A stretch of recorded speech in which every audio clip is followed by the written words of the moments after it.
So, since I've started this channel, the most common question I receive on this platform is undoubtedly, what camera should I buy?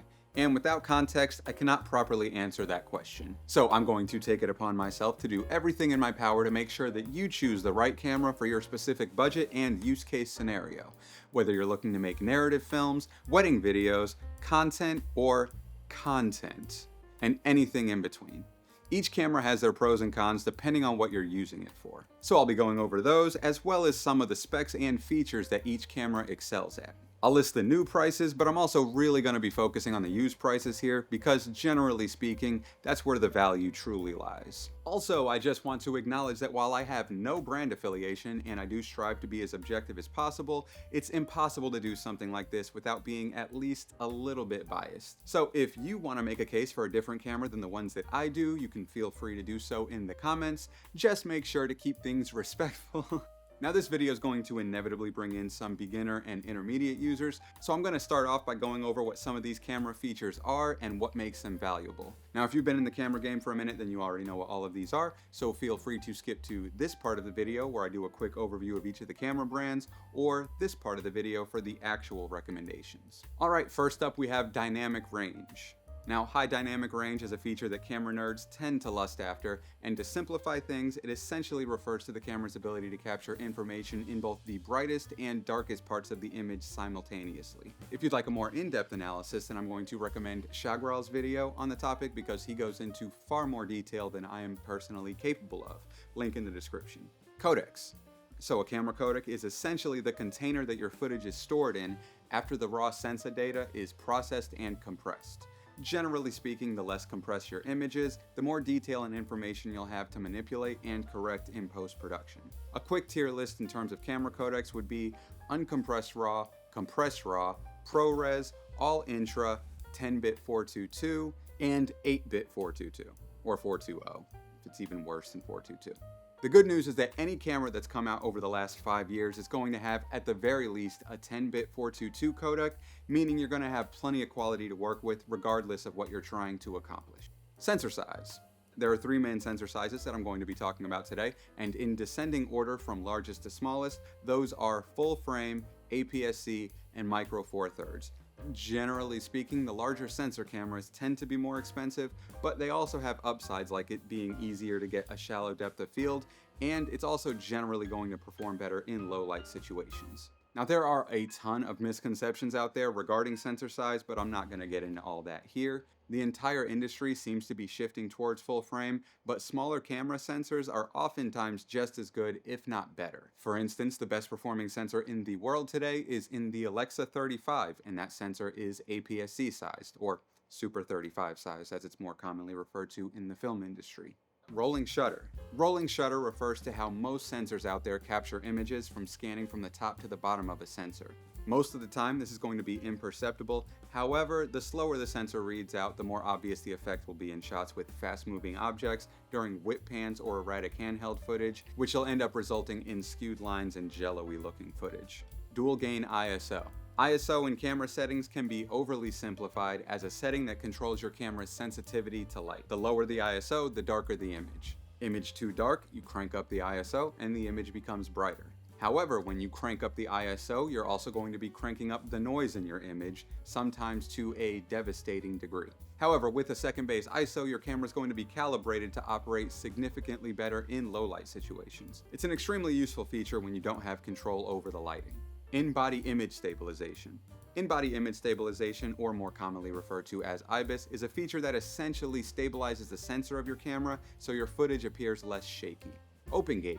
Open gate refers to the ability to use the entirety of your camera sensor, but it's more commonly referring to shooting the squared off 4x3 or 3x2 entirety of the sensor. This makes it easier to frame for multiple formats like vertical content and widescreen content simultaneously. It's also the best way to shoot with anamorphic lenses, which are those lenses that give you the black bars at the top and bottom of the screen. Alright, now I'm just going to be quickly summarizing the camera brands that I'll be talking about today, just because it could make your choice a little easier when you take some of these things into account. So the first brand I'm going to be talking about is Sony. Some of the benefits of going with Sony is that generally speaking, Sony cameras are known for having the best autofocus and low light capabilities than any other brand out there. They have the most extensive lens catalog out there, and all of their cameras under $20,000 have the same mount, which makes upgrading in the future worry-free as far as having to get new lenses. And lastly, they're pretty easily the most popular camera brand out there, at least over the last 5 years or so. So it's extremely easy to find an abundance of tutorials and third-party support for Sony. And honestly, as a non-Sony shooter, I'm kind of jealous that whenever new lens tech gets announced, a lot of the time it's exclusively for Sony E-mount. Laowa develops a 10mm rectilinear full-frame autofocus lens, only has autofocus with Sony. Metabones releases a variable electronic ND adapter, only available on Sony E-mount.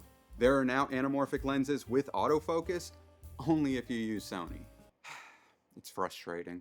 Some of the downsides of going with Sony would be that with that name recognition, Sony cameras tend to be a bit more expensive than the competition. They're also one of the few camera companies left that aren't implementing any kind of internal RAW or ProRes codec options in their prosumer level cameras. Their firmware support has been pretty suspect of late, as a bunch of people completely brick their cameras when attempting to upgrade them. And the last thing that people dislike about Sony is that they get talked about as having bad color science straight out of camera, which I, for the record, disagree with wholeheartedly, but a bunch of people do say that, so it's something to keep in mind.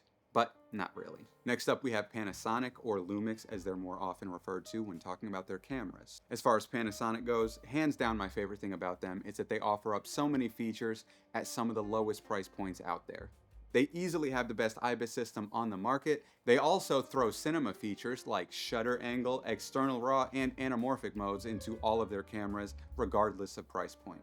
Some of the downsides of Panasonic is that they took forever to actually implement a usable autofocus system, so they lost a ton of their user base years ago, so they don't really have that popularity factor going for them, meaning that third-party support is pretty limited. And for some reason they refuse to fix the HDMI lag when outputting to an external monitor, which makes it difficult to use in more professional environments. Also, they have yet to release a full-frame camera that can shoot at 60 frames per second or higher without having to crop in on the sensor. Canon. Now with Canon, their claim to fame is their warm color science directly out of camera. Their higher-end cameras offer internal RAW, and they also have really good autofocus. Some of the negatives with Canon is that they've historically been known for artificially limiting their lower-end cameras to push you towards their more higher-end models. And along with that, they've prohibited any third-party manufacturers from making autofocus lenses, forcing users to buy their frankly overpriced Canon lenses. Nikon. Nikon have really burst onto people's radar with their video performance ever since their acquisition of Red, and in general have some of the most solid cameras across the board. They have professional features like internal RAW, high resolution sensors, but generally lack some of the quality of life features that a Lumix would offer, like open gate and shutter angle. Fujifilm. Fujifilm's hard to talk about because they've historically been known as more of a photography company. The biggest selling point for them is that video-wise, if you don't like the idea of color grading your footage, they have built-in film simulations to give you a creative look straight out of camera. The biggest downsides to Fuji is that at this point they have the worst autofocus of any of the major camera brands. Other than that, they're pretty much decent at everything. Nothing really stands out as great or terrible, they're just solid. And lastly, there's Blackmagic Design, who on the positive side offer up fantastic image quality with great color science, efficient RAW codecs, and pretty much all the cinema features that cameras would have to offer. The downsides being that their pocket lineup of cameras can be obnoxious to use out of box, battery life is notoriously bad, the form factor is awkward and difficult to balance on a gimbal, and there's no autofocus or really auto anything. Pretty much everything on a Blackmagic camera is going to be strictly manual. With all that out of the way, let's get started with the best cameras you can get for under $1,000. I'm going to be breaking down these camera recommendations into subcategories of run and gun cameras, which will cater more towards weddings and event work and documentaries, which generally speaking is going to prioritize smaller file sizes, mobility, and adaptability to uncontrolled shooting environments. The next thing I'll do is cinema cameras. Now these will specialize in narrative films and commercial work, which is going to lean heavily on prioritizing high bit depth codecs, dynamic range, and just overall image quality, which oftentimes will come at the sacrifice of ease of use. And the last category will be cameras that are a hybrid of the two, meaning a hybrid of run and gun and narrative. These cameras are more of the versatile jack of all trades variety. So the cinema camera under $1,000 that I would personally start with is the one that I did start with, the Blackmagic Pocket Cinema Camera 4K. which these things are going for about $700 to $800 used these days and $1,000 new. They have internal 4K RAW, mini XLRs for great sound directly into the camera, a dual native ISO for low light situations, and pretty much every exposure monitoring tool that you could want. The downsides of it are going to be first and foremost that the battery life is terrible. So if you end up buying this camera, you're either going to have to buy a bunch of those LPE6 batteries, or what I would personally suggest is getting a V-mount battery and this small rig V-mount plate, which will still allow you access to the 5-inch touchscreen on the back of the camera. Now, if you want a camera that has cinema level codecs but without the hassle of needing to add additional components, then I would go with the Lumix GH6, which comes in at about $900 to $1,000 used. Now, it does have less cinema features, so you're not going to get any XLR ports or internal RAW, but it does come with more hybrid mirrorless features, like an incredible IBIS system, open gate recording, and an autofocus system that isn't particularly reliable, but it is there in a pinch. It can only shoot RAW externally, but it's actually capable of shooting ProRes internally, which is honestly a rarity in these types of mirrorless cameras. Downsides would be that the sensor is pretty sensitive to banding, which is like these stripes right here, when underexposed, and the battery life, while it is better than the Blackmagic Pocket Cinema camera, it's only going to get you about an hour per battery, which for a mirrorless camera is still pretty subpar. Now, both of these cameras are Micro Four Thirds sensors. If you want a full frame cinema camera for under $1,000, then I would recommend, admittedly with a bit of trepidation, is the cult classic Sigma FP, which for the record, this is completely shallow, but it's personally my favorite looking camera of all time. The Sigma FP is famous for being one of the last cameras to come out with completely uncompressed cinema DNG RAW. And with that, you're gonna get one of the best looking and flexible images to date. However, the workflow with this camera is, in my humble opinion, awful. Those cinema DNG files are gigantic. We're talking 187 gigabytes per 10 minutes of footage level gigantic. Now, if you don't want to shoot RAW, then you're going to be stuck with a low dynamic range 8-bit 420 image that is extremely difficult to work with in post. And in my opinion, if you're not going to shoot RAW with this camera, then it's definitely not worth that $1,000 price tag. Now, you can cut down the file sizes by shooting RAW to an external recorder, but then you have to be very careful with that HDMI port because it's a micro HDMI, which are notoriously fragile. A ton of people love this little camera despite its limitations, and if you can deal with those, then it really is a great option for the price. Now, if I had to pick a run and gun type of camera for under $1,000, say to shoot wedding videos with, then I'd personally go with the Sony a7 III, which the used prices are all over the place, but they generally go from somewhere between $700 to $900 used. Now, there are some downsides. This camera does have a 30-minute record limit, and it only shoots in an 8-bit codec. It has subpar IBIS and cropped in forward slow motion. But there are two reasons why I would choose this camera, and those two are the autofocus and the low light performance, both of which are still really good despite this camera being about 7 years old. Now, if you're cool with sacrificing the low light and the full frame capabilities for better internal stabilization and no record limit, then in my opinion a good option would be the Sony a6600, which sells for about $700 to $800 used. Now, in my opinion, if you want a more capable camera than those two, then the most versatile entry-level camera you can get for under $1,000 would be the original Panasonic S5 at about $800 used. If I had to start over with less than $1,000, then this is the camera that I would get. Now, this camera does have an autofocus system, but it is by no means reliable. But outside of that, you're getting a full frame sensor with great dynamic range and low light capabilities, fantastic internal stabilization, anamorphic support, and the ability to shoot B-RAW in 6K to an external recorder. It's been argued that the image in this camera is more organic and pleasing than the updated S5 II model, and I would tend to agree with that. It also uses the same sensor as the $3,000 Blackmagic Pixis and still $10,000 for some reason FX9, and has the same sensor limitations as both, so the rolling shutter is going to be a bit slow at about 20 milliseconds, and if you want to shoot slow motion, it's going to give you an APS-C size crop on the sensor, but like I said, there's a ton of cameras with 3 to 4 times the price with those exact same limitations, and people still not only use those, but love those cameras. Also, for the record, a lot of the cameras I talk about today are going to be using this exact same sensor, so instead of just repeating 20 millisecond rolling shutter and 4K APS-C size crop, I'll just let you know when a camera uses the Sony IMX410 sensor. and that sensor is going to come up a lot in these recommendations. Now, if you want a new camera with usable autofocus, then your only real option at this point is the Fuji XM5 at $800 new. This is an APS-C size camera that can shoot 6.2K open gate in a 422 codec, or if you don't want to learn or deal with color grading, it gives you 20 different film simulations you can bake directly into the footage. Plus, if you ever wanted a better codec for more serious projects, it allows you to shoot in Blackmagic RAW 2A video assist, which is crazy considering the cost of that recorder is almost as much as the camera itself. Now, I did mention that it has a usable autofocus, but do not expect it to be perfect. While it's fine in slower paced environments, it's not on par with the likes of newer Sony, Canon, Nikon, or even Panasonic cameras, but it's still nice to have. Now, there are some things missing that may be deal breakers, like the fact that this camera does not have any internal stabilization, which on smaller cameras is likely to introduce micro jitters when shooting handheld, though it does have digital stabilization to help with that, which comes with an additional 1.3 times crop. Now, if you do not care whatsoever about OpenGate or the ability to shoot RAW and just want great autofocus and ease of use, then I'd personally go with the Sony ZV-E2, which comes in at $1,000 new.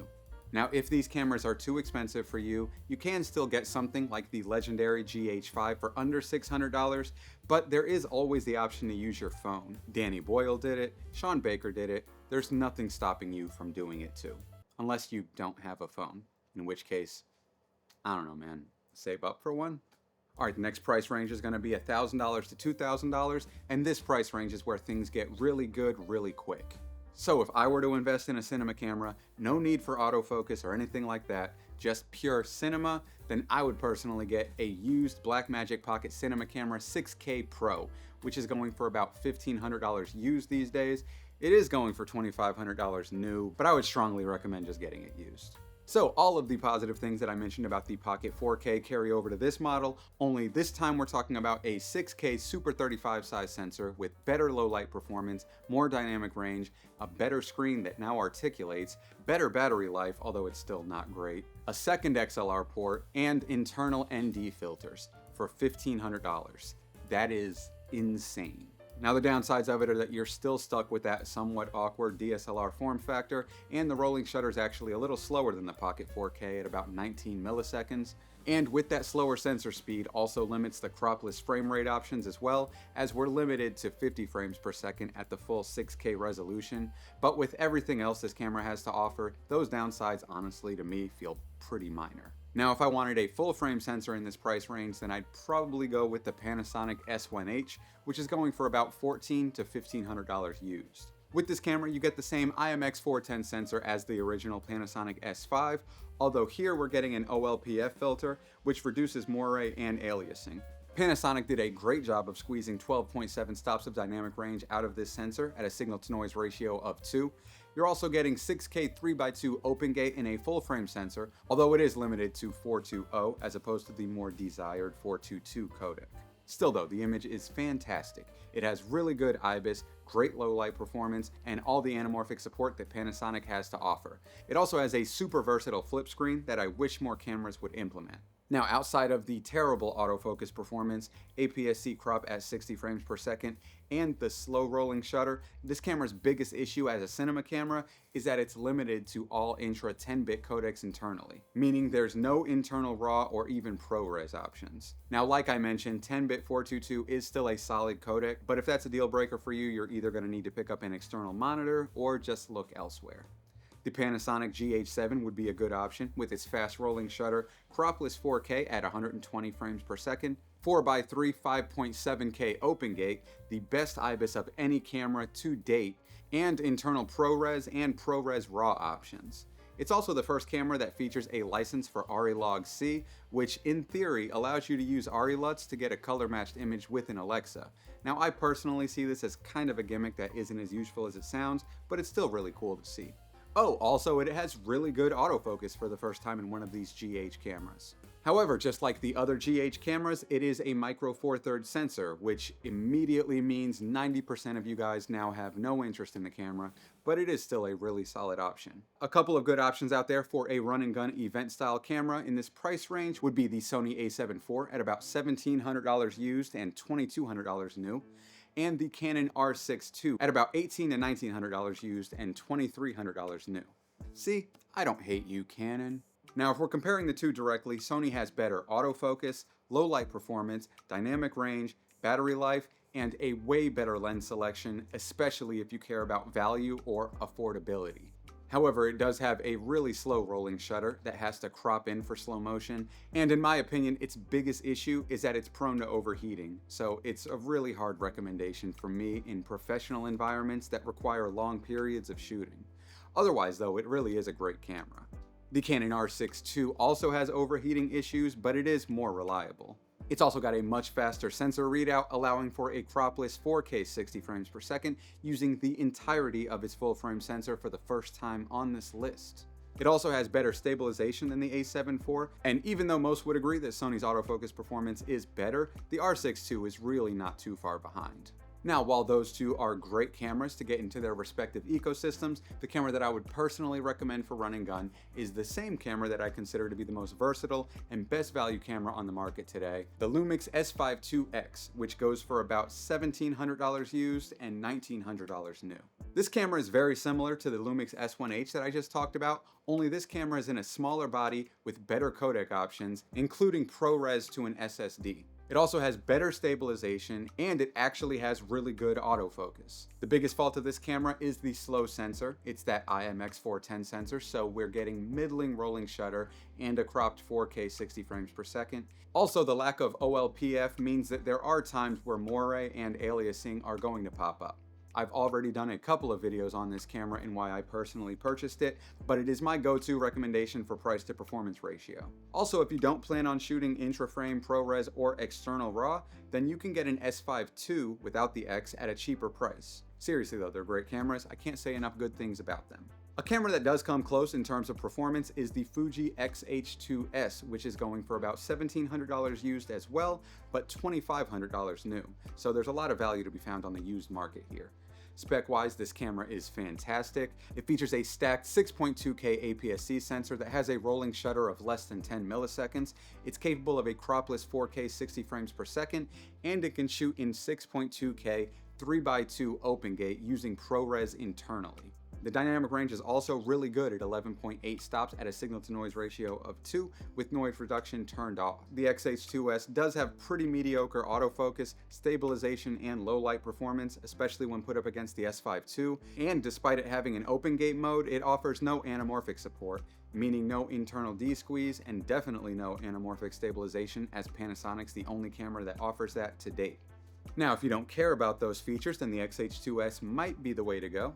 Another camera that isn't as feature-rich as either the S5 IIX or the X-H2S that I will recommend is the Sony FX30, which comes in at about $1,600 new now and $1,300 used. Now, purely looking at its spec sheet and feature set, this camera doesn't exactly stand out. It can quote-unquote only shoot in 4K, it goes up to 60 frames per second without a crop, it doesn't have an internal codec above all intra, its low light performance is nothing to write home about, its dynamic range does fall short of the other two cameras at 11.3 stops of dynamic range, its rolling shutter is better than the S5 IIX but worse than the X-H2S, its stabilization is better than the X-H2S but worse than the S5 IIX. So why exactly am I recommending it? Because it's just a solid camera across the board at a lower price point than the other two cameras that also gets you into that Sony ecosystem. It has a great image, great latitude in post, it has dual card recording modes, and the best autofocus that I've personally ever used. Alright, so the next price range we have is $2,000 to $3,000. So in this price range, there are two cinema cameras that stand out to me, those being the Canon C70, which can be found for a bit under $3,000 used and $4,500 new, and the Ursa Mini Pro G2, which is usually found in the low to mid 2000s used and $3,000 new. Now, if I were to have to recommend one, I would personally go with the Canon C70 purely for its versatility. The standout feature of this camera is its dual gain output sensor that's capable of 12.3 stops of clean dynamic range when shooting in RAW internally. It also has the option of shooting in a smaller H.265 codec to save on space, which is something that the Ursa cannot do. The camera has okay rolling shutter performance at 15.6 milliseconds and can shoot in a cropless 4K 60 frames per second. It has a native RF mount to allow for flexibility in lens choices, and if you go with a native RF lens, it has pretty good autofocus. Another standout feature is the 10 stops of internal ND, which comes in so clutch in outdoor shooting scenarios. Now, as far as the downsides of the Canon C70, for a camera that cost almost $6,000 when it was originally released, the build quality is surprisingly cheap. It's had problems with the monitor hinge since the launch, and the form factor is reminiscent of the Blackmagic Pocket Cinema cameras, in a bad way. It also doesn't quite have the professional I/O ports you may want in a cinema camera, like an SDI port or a full-size XLR. The Ursa Mini Pro, on the other hand, does feature those more professional I/O ports. It also has a sensor capable of 12.1 clean stops of dynamic range, which puts it just below the C70, but the difference in practical shooting scenarios would be negligible. The sensor is significantly faster, capable of shooting at a cropless 4K 120 frames per second with a sensor readout of 7.8 milliseconds. It also has 6 stops of internal ND, which is not quite the 10 of the C70, but it's awesome to have nonetheless. It also features a native V-mount plate and an interchangeable mount for PL, EF, and M mount lenses. Everything you would need in a professional cinema camera is loaded into this, and for what you get, it's honestly probably the best value cinema camera out there. The reason I said that I would choose the C70 over it, I don't have any need for an SDI port, and the sheer size and weight of this camera means that I would need to invest in more expensive and robust tripod and stabilizers. It's also not very good in low light, and it can't really be used in a more guerrilla filmmaking type of environment. So, in other words, it just really doesn't fit my personal workflow. Now, if none of those things are an issue for you, then like I said before, it's an absolutely incredible camera. For run and gun, I'm going to go with the most popular camera for wedding videography over the last 5 years, the Sony a7S III, which goes for about $2,500 used and $3,200 new. This camera is known for its insane low light capability with its base ISOs at 640 and 12,800. It's got a fast sensor capable of 120 frames per second in 4K on a full frame sensor, and an 8.7 millisecond sensor readout. It's got dual card slots for backup recording, decent internal stabilization, and fantastic autofocus. This camera is pure utilitarian, and for me, it's an easy choice to recommend in this price range. Now, honestly, outside of the a7S III, there's only one other camera in this price range that's going to compete with the S5 IIX in terms of run and gun or even versatility, and that camera is the Nikon Z6 III. This camera has an absolutely insane spec sheet. It can shoot in full frame 6K 60 frames per second in RAW and ProRes internally. It's got fantastic rolling shutter performance at 9.4 milliseconds, fantastic low light performance, and really good autofocus. And no overheating issues to speak of either. The only real fault of this camera is its middling dynamic range at 10.6 clean stops when shooting in RAW, which is a solid stop less than the S5 II, the Canon C70, or any Blackmagic camera I've talked about so far when also shooting in RAW. Now, to be clear, dynamic range is not everything, and when using noise reduction in post, the dynamic range will get closer to those other cameras, but when you put it up against something like the S5 II, I would personally rather have the dynamic range and all of the anamorphic and stabilization features at a lower price point than the Z6 III. It is really close though, and I personally feel like Nikon's on the verge of changing the cinema camera landscape if they continue to push the boundaries like they did with this camera. So in the $3,000 to $4,000 cinema camera price range, I would say your best options are going to be the Blackmagic Pixis at $3,000 new, and the Red Komodo, which is kind of all over the place on the used market, but I've seen it go as low as $3,100 used. And if I had to choose, all things being equal, I'd honestly go with the Red Komodo, and I say this as someone that absolutely hates Red as a company and has been using Blackmagic cameras since 2019. But honestly, for me, it comes down to the Komodo sensor just being better. It has more dynamic range and a global shutter, meaning absolutely no rolling shutter artifacts. The build is lighter and more compact for running on a gimbal. You can actually run a V-mount on it without blocking the ports, and the touchscreen is more easily accessible than the one found on the Pixis. Plus, while I love the efficiency of B-RAW, Red Code RAW is the gold standard when it comes to internal compressed RAW. I still love the Pixis for what it is, and if they ever release their touchscreen monitor, it's going to greatly improve the camera's usability. And also, just to put things into perspective here, the Pixis is going up against a camera that cost twice as much as it did when it was originally released. So the fact that this is even a competition is impressive in its own right. For run and gun shooting, I'm going to be completely boring and choose the FX3. which, as most of you know, is pretty much the exact same camera as the A7S III from earlier, only now it has a fan for better heat dissipation and a top handle with 2 XLR ports at the sacrifice of an EVF. It's currently going for $3,700 new and about $3,300 used, so honestly, you're not saving much. It's absolutely insane how little value it's lost over the course of its 5-year lifespan so far. Good job, Sony's marketing division. For versatility, I'm gonna go with the Nikon Z8, currently going for around $3,000 used and $3,400 new. It has similar features to the Z6 III, only this time around it's a full-frame 8K sensor that's capable of shooting in uncropped 60 frames per second. Personally, to me, 8K is absolute overkill, which will lead to insane data rates, but it's also still wildly impressive. It can also downsample that RAW into a far more user-friendly 4.1K at 120 frames per second, which is just fantastic. And you still get internal RAW, ProRes, and H.265 to suit whatever shooting environment you're in. That 8K sensor has a solid readout speed of 14.9 milliseconds and dynamic range that hovers around 12 stops, which is in line with the competition. Honestly, as far as I can tell, the camera has no major faults to speak of.